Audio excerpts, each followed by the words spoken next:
Well, as you see, I think originally or traditionally, as Africans, uh, there was no bias to be broken by women. The only thing which you would talk about was because technology was not so much back then, and that a lot of things were dependent on brute force. The women would be silent and say, "We and Juma," because there was a lot of heavy lifting.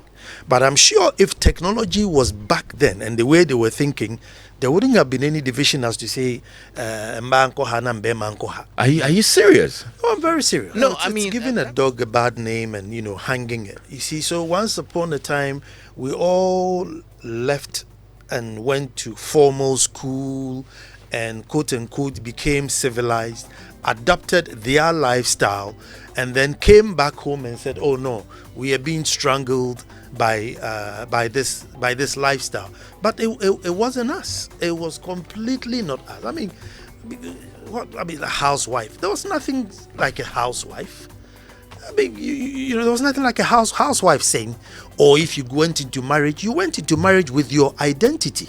You don't go and marry and say, "Fede me, Mrs. Sechiyama." Debbie, wouldn't you the bar and now, and why are we radio? Kabana or irritate her or no produce all my names and say, you live, you come, whatever trade you were in, you were in with your wife.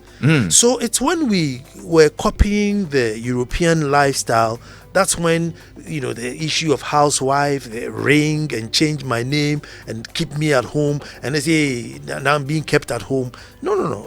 We didn't have that. So it was all, we borrowed it and then eventually got strangled with it. So you don't think that historically or traditionally the woman was in a disadvantaged position ever? No. Only in terms of brute force and strength. Because back then, things, there were no cranes or there were no machine guns to shoot. You had to throw spears. And because of just the bulky nature of men, you got to do that more. But in terms of sitting around and deciding or respect or protection for women, it has never been wavered.